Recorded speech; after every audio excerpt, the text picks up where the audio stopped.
SPDP selama hampir 2 bulan ya Bapak Ibu. Kami di sini dituntut untuk menuntaskannya kepada Bapak Ibu sekalian di sekolah ini. Yang pertama di sini kita akan memberdayakan positif untuk belajar Bapak Ibu.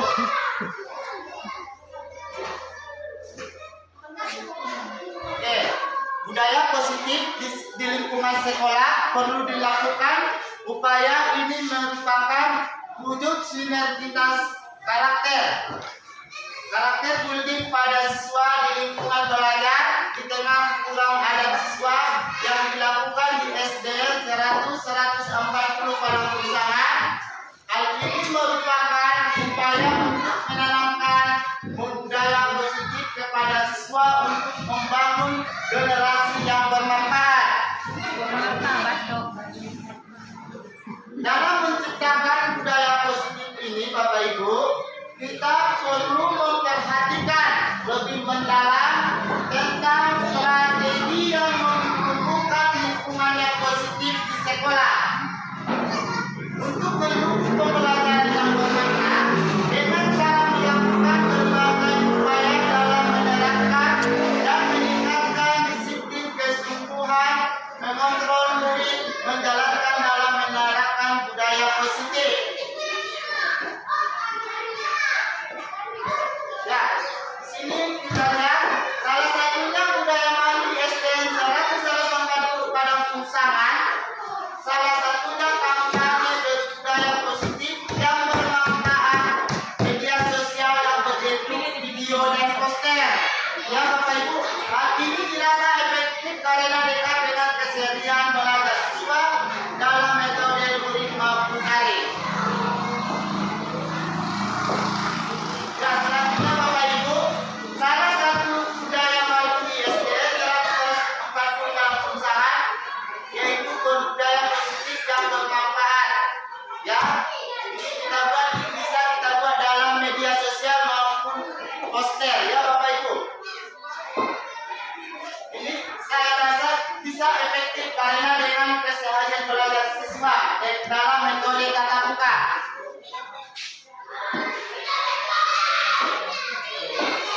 Ya, budaya malu mendapat respon yang baik bukan hanya dari siswa akan tetapi juga dari rekan sejawat atau dari Bapak Ibu guru sekalian ya Bapak Ibu atau orang tua siswa.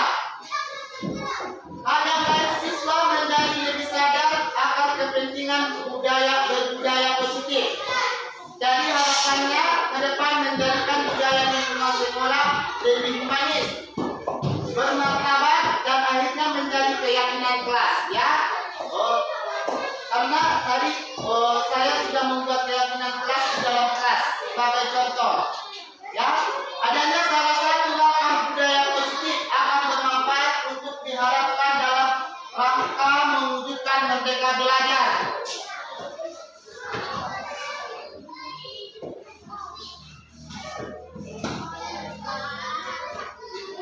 Di sini budaya positif itu ada 6 ya Bapak Ibu. Yang pertama, perubahan paradigma stimulus respon. Yang kedua, konsep disiplin positif keyakinan kelas.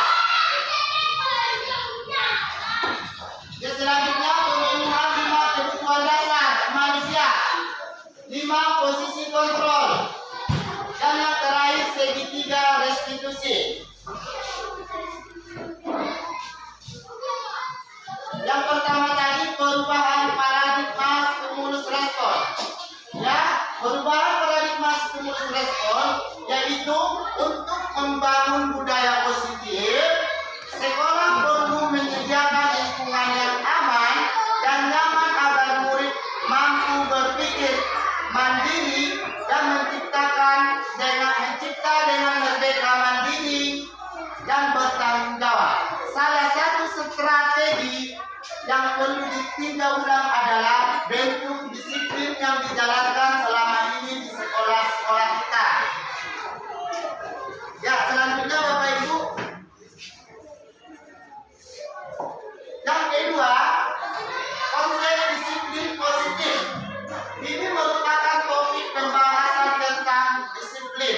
Ya Bapak Ibu, belajar tentang konsep disiplin positif yang merupakan unsur utama dan terwujudnya budaya positif yang kita cita-citakan di sekolah-sekolah. Mereka menyatakan bahwa kalau saja anak-anak bisa disiplin, pasti mereka akan bisa belajar. Para guru juga berpendapat bahwa berdisiplinkan anak-anak adalah bagian yang paling menantang dari pekerjaan mereka. Ketika mendengar kata disiplin, kebanyakan orang akan menyebutkan kata disiplin dengan tanda tertib, teratur, dan kepatuhan pada peraturan. Di sini kita lihat Bapak Ibu ada 3 macam motivasi perilaku manusia, yaitu yang pertama untuk menghindari ketidaknyamanan atau hukuman. Ya, kita di sini di dalam kurikulum Merdeka Bapak Ibu kita harus menghindari hukuman. Ya Bapak Ibu, tidak boleh menghukum anak-anak. Yang kedua, untuk mendapatkan imbalan atau penghargaan dari orang lain. Ya, di sini pun di kurikulum senyum. kita tidak boleh memberikan imbalan kepada anak. Ya, yang ketiga, untuk menjadi orang yang mereka inginkan dan menghargai diri sendiri dengan nilai-nilai yang mereka percaya. Sampai di sini Bapak Ibu ada yang mau ditanyakan? Kalau tidak ada lagi Bapak Ibu, kita lanjut ke yang nomor 3. Ya, di sini yang nomor 3 keyakinan kelas. Di dalam keyakinan kelas ini kita harus membentukkan keyakinan kelas. Jadi Bapak Ibu, terutama bagi wali kelas, di dalam kelas itu harus membuat keyakinan kelas. Ya, keyakinan kelas itu yang pertama keyakinan kelas yang bersifat lebih abstrak daripada peraturan. Ya, Bapak Ibu, di sini tadi kami sudah membuat ada di sini contoh keyakinan kelas. Ya Bapak Ibu, di sini sudah ada contoh keyakinan kelas serta peraturan kelas. Ya Bapak Ibu, yang kedua keyakinan kelas berupa pernyataan-pernyataan universal. Dan yang ketiga, pernyataan keyakinan kelas senantiasa dibuat dalam bentuk positif. Yang keempat, keyakinan kelas hendak tidak terlalu banyak sehingga mudah diingat dan dipahami oleh semua warga kelas. Keyakinan kelas sebaiknya sesuatu yang dapat diterapkan di lingkungan tersebut. Selanjutnya, semua warga kelas hendaknya ikut berkontribusi dalam pembuatan keyakinan kelas lewat kegiatan surat pendapat. Jadi yang dalam ini Bapak Ibu, guru tidak boleh membuat keyakinan kelas sendiri. Kita harus kasih ke anak-anak. Ya, kita buat contoh seperti yang pertama tadi sana, saling menghormati dan menyayangi. Kita buat selembar kertas, kita bagikan sama anak-anak. Keyakinan kelas apa yang mau dia ditulis? Ya Bapak Ibu, setelah dia membuat keyakinan kelas tersebut, baru kita tempelkan di ruangan sekolah. Ya, anak-anak setiap hari melihat apa yang ditulis orang itu mengenai keyakinan kelas. Ya, yang ketujuh, bersedia meninjau kembali keyakinan kelas. Ya, setelah Bapak Ibu nanti sudah membuat kesepakatan keyakinan kelas, Bapak Ibu harus meninjaunya kembali. Ya, apa anak-anak sudah setuju dengan keyakinan kelas yang dibuat mereka masing-masing. Ya Bapak Ibu. Dan selanjutnya, yang keempat, pemenuhan 5 kebutuhan dasar. Ya, semua kegiatan yang kita lakukan di dalam kelas harus dapat menciptakan sebuah lingkungan positif, aman dan nyaman. Keyakinan kelas yang telah disepakati bersama akhirnya terbentuk budaya yang positif. Ya, jadi kalau kita sudah membuat keyakinan kelas, karena sana ada contohnya saling menghormati dan menyayangi, menjaga kebersihan, disiplin, bertanggung jawab serta mandiri. Ya Bapak Ketika kita mendapatkan apa yang kita inginkan, sebetulnya saat itu kita sedang memenuhi atau lebih dari satu kebutuhan dasar. Ya Bapak Ibu, kebutuhan dasar manusia itu di sini kita lihat ada 5. Ya Bapak Ibu, ini bukan kebutuhan dasar sesuatu, itu termasuk juga kebutuhan dasar guru. Bapak Ibu, yang pertama kebutuhan untuk bertahan hidup atau survival, ya. Kebutuhan bertahan hidup. Berarti ini bukan juga untuk kebutuhan dasar untuk sesuai juga, ya Bapak Ibu. Yang kedua, cinta dan kasih sayang atau love and brothing, ya. Kebutuhan untuk diterima, ya. Yang ketiga, kebebasan atau freedom, ya Bapak Ibu. Yang keempat, kesenangan atau fun. Kebutuhan akan rasa senang, ya Bapak Ibu. Dan yang terakhir, penguasaan atau power. Kebutuhan ini pengakuan atas kemampuan, ya Bapak Ibu. Ketika seorang murid melakukan suatu perbuatan yang bertentangan dengan nilai-nilai kebajikan atau melanggar peraturan akibat, sebenarnya dikarenakan mereka gagal memenuhi kebutuhan dasar mereka. Ya Bapak Ibu, apabila anak itu bertingkah laku di kelas kita, berarti kebutuhan dasar anak peserta didik itu masih kurang. Ya Bapak Ibu, ya misalnya ada siswa itu mencari-cari perhatian, itu termasuk juga Bapak Ibu kebutuhan dasar siswa kita. Ya, kita harus memberikan kasih sayang kepada siswa kita. Dalam filosofis Kehajar Dewantara, guru itu sebagai penuntun, bukan menuntut, ya. Dan di dalam filosofis Kehajar Dewantara itu, guru harus berpihak kepada anak, ya. Dan satu lagi filosofis Kehajar Dewantara, kodrat anak harus kembali kepada kodrat zaman dan kodrat dirinya sendiri, ya Bapak Ibu. Jadi kita harus mengetahui apa kebutuhan anak kita di dalam kelas, ya Bapak Ibu. Yang selanjutnya, yang kelima, 5 posisi kontrol. Melalui serangkaian riset dan bersandar pada teori kontrol, Dr.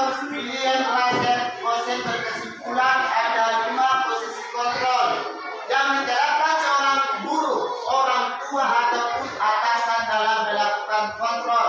Kelima posisi kontrol tersebut adalah, ini sebenarnya Bapak Ibu, sebelum kita Pesan waktunya minum. sebelum kita melakukan pesan. merdeka ini, sebenarnya filosofis Kehajar Dewantara itu sebenarnya kita sudah terapkan, tetapi tidak menyadarinya Bapak Ibu, ya. Selanjutnya, posisi kontrol yang pertama, penghukum atau hukuman fisik atau verbal patuhi tata tertib. Ya Bapak Ibu, kita boleh menghukum tapi tidak boleh dengan menyakiti fisik siswa. Ya Bapak Ibu, misalnya cara menghukum, misalnya si Komeni merusak kancing baju si Fadil, ya. Kita tanya anak siswa itu, lalu kita suruh dia bertanggung jawab. Cara bertanggung jawabnya, kita suruh anak itu menjahit kancing baju tersebut kembali. Ya Bapak Ibu, tidak boleh kita marahi. Yang kedua, membuat orang merasa bersalah. Biasanya guru menyampaikan dengan suara yang lembut. Bagaimana kalau orang tua tahu itu katanya bagus-bagus, jika dia merasa bersalah, biar dia menyadari kesalahannya tersebut, apa yang telah dia berbuat. Ya Bapak Ibu. Yang ketiga, teman. Guru memposisikan sebagai teman. Ingat, tidak bantuan Bapak selama ini. Maksudnya di sini Bapak Ibu, kita berteman dengan siswa, jangan terlalu dekat, biar dia tidak menginjak-injak kita sebagai seorang guru. Ya Bapak Ibu. Selanjutnya yang kelima, yang keempat, monitor. Ya, monitor. Kita sebagai guru di sini kita adalah pemantau. Ya Bapak Ibu, atau mengawasi.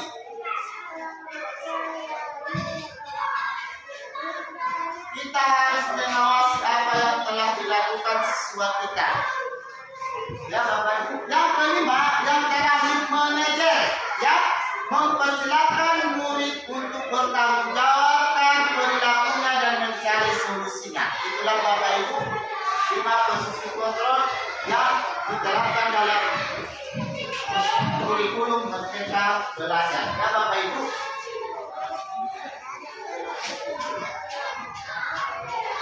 Keenam, inilah segitiga restitusi. Ya, yang pertama menstabilkan identitas, yang kedua validasi tindakan yang salah, yang ketiga menanyakan keyakinan.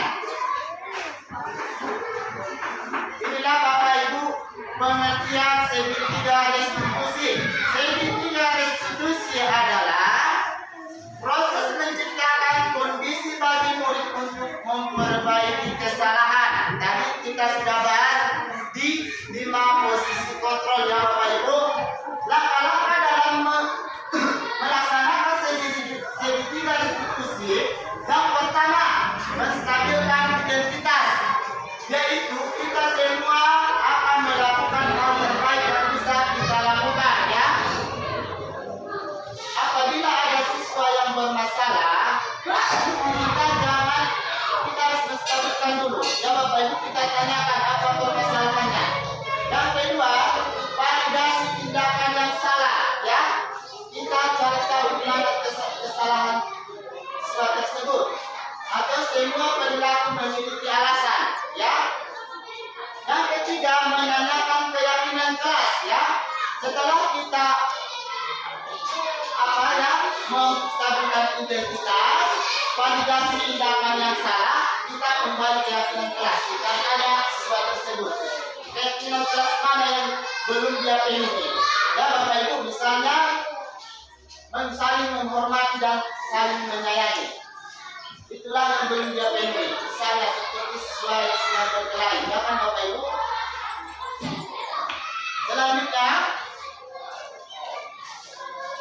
ya, terima kasih. Apabila yang bertanya, yang ada yang bertanya Bapak Ibu, silakan. Tanya boh. Pino matcha ada sangat dua. Memang ibu agama. Ibu agama. Guru agama pun bisa membuat keyakinan kelasnya sendiri, Pak. pelajarannya sendiri.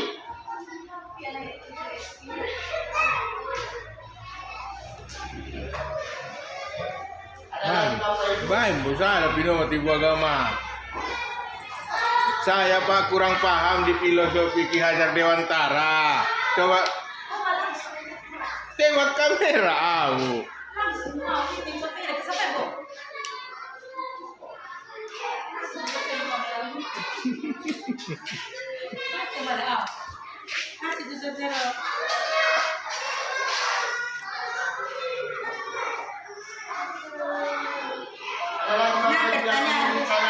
Si Lila yang paling muda. Segar do beda bo. Yang paling tua dengan yang paling muda.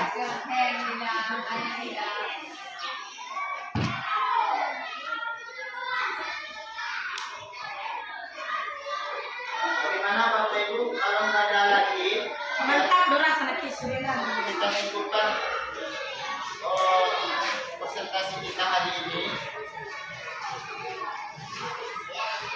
Ya, di sini saya akan tutup presentasiku hari ini. Terima kasih kepada Bapak Ibu guru yang sudah mendengarkan presentasi saya di pagi hari menjelang siang hari ini. Sekali lagi saya ucapkan terima kasih banyak. Wabillahi taufiq wal hidayah. Assalamualaikum warahmatullahi wabarakatuh. Waalaikumsalam.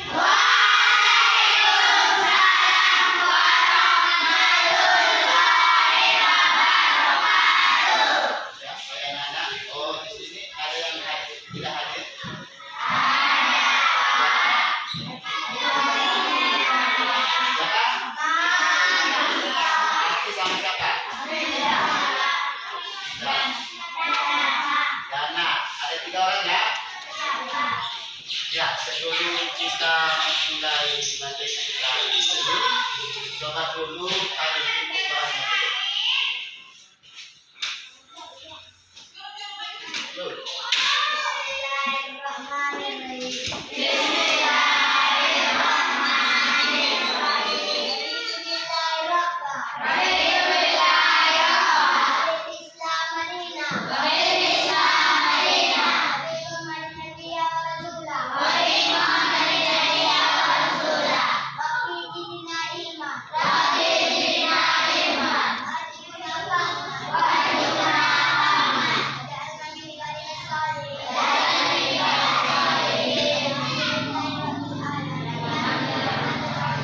Ya, coba dulu anak kecil dulu semuanya.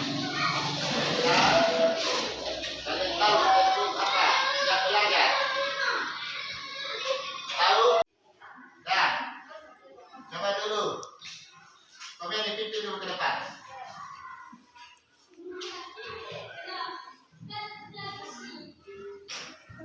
Semuanya berdiri. Yang lain. Tabuk 1, tabuk 2, tabuk 3, tabuk 4, tabuk 5. Ya, silakan dulu. Ya, sebelum kita memulai materi kita pada hari ini, ada baiknya kita dulu membuat keyakinan kelas, ya. Keyakinan kelas itu ada beberapa, ya. Coba dulu anak-anak. Ini salah satu dari yang 5 ini, ya. Coba tulis, ada kan lembaran kertas yang dikasih Bapak, ya. Coba dulu kertas yang pertama tulis dulu di atasnya keyakinan kelas.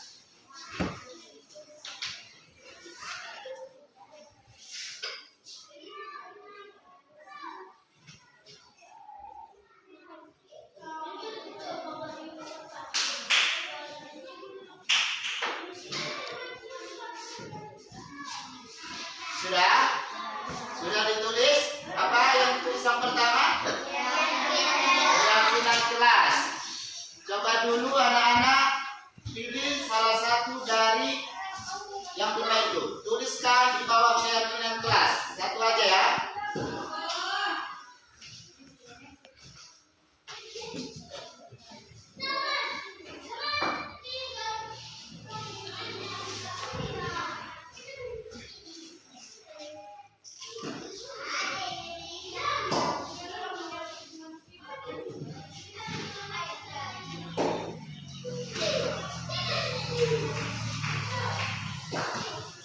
Sudah?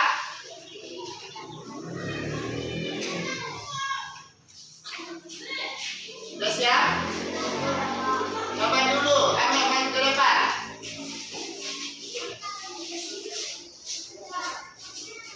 Keyakinan apa yang kau buat? Ada sana, ya. Coba bacakan dulu. Apa? Ya, saling menghormati dan menyayangi. Itulah keyakinan kelas yang pertama, ya. Saling menghormati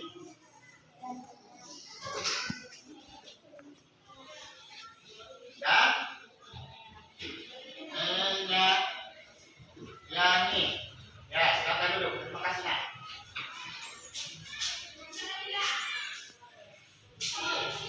Selanjutnya kami.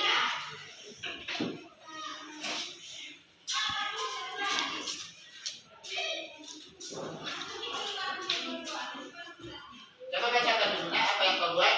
Menjaga kebersihan. Iya, menjaga kebersihan. Itu yang nomor 2, ya, keyakinan kelas kita, ya. Menjaga kebersihan. Ya, silakan dulu. Selanjutnya coba dulu maju. Tiga.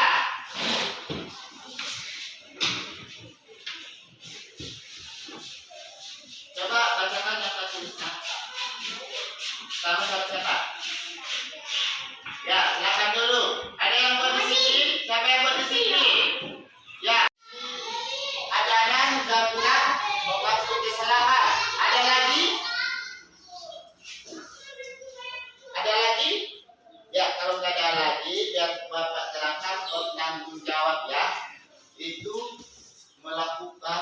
perbuatan yang kita sana seperti tiket kelas, ya.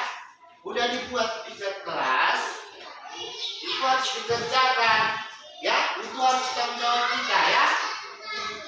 Kebersihan kelas, ya. Yang kelima, apa tadi? Mandiri, ya. Mandiri.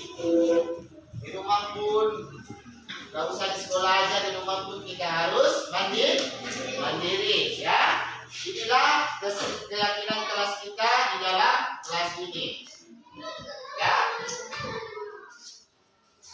Selanjutnya, coba dulu tuliskan peraturan kelas.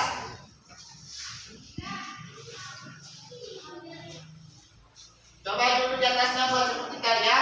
Peraturan kelas.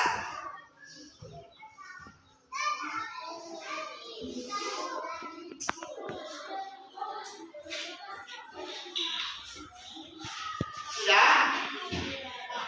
Coba dulu tuliskan, ya, anak-anak Bapak, ya. Apa peraturan kelas yang mau kita buat di kelas ini? Silakan.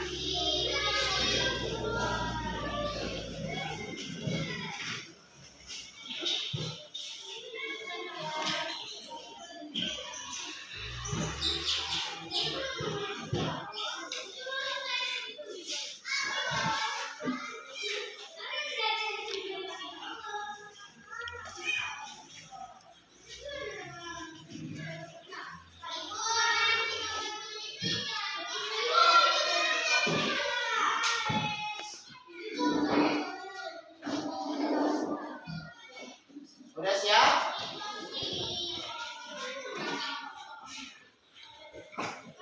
Udah siap?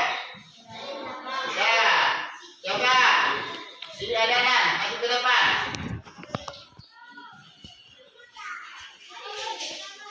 Ini, peraturan kelas yang saya buat adalah, bacakan, ya. Peraturan kelas yang saya buat adalah datang tepat waktu. Iya, dia membuat peraturan kelas, yaitu yang pertama apa? Datang tepat waktu. Dah, silakan. Tadi.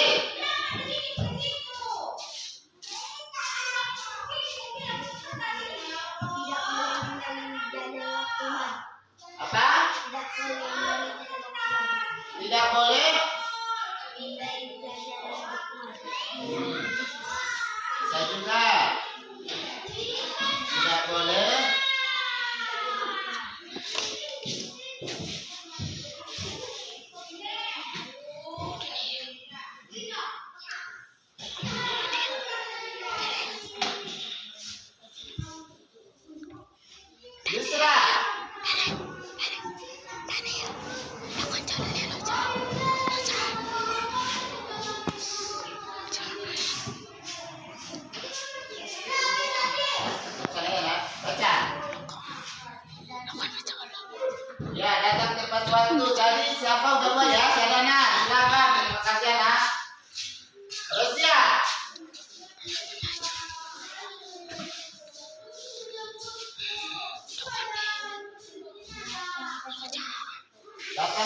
bertanya dengan sopan.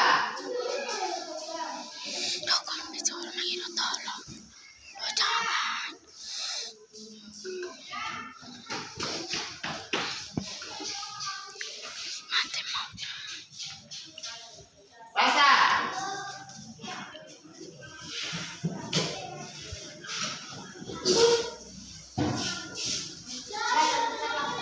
Datang tepat waktu ya, sama. Komedi.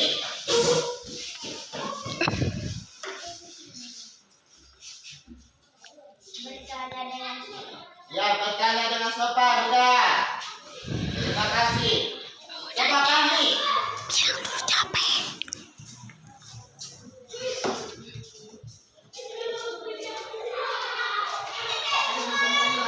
Datang tepat waktu ya, bagus. Si kita.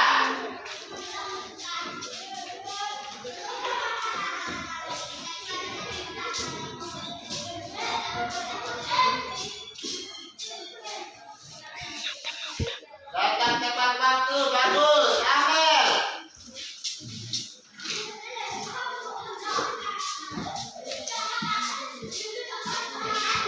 Datang tepat waktu, ya bagus. Adija.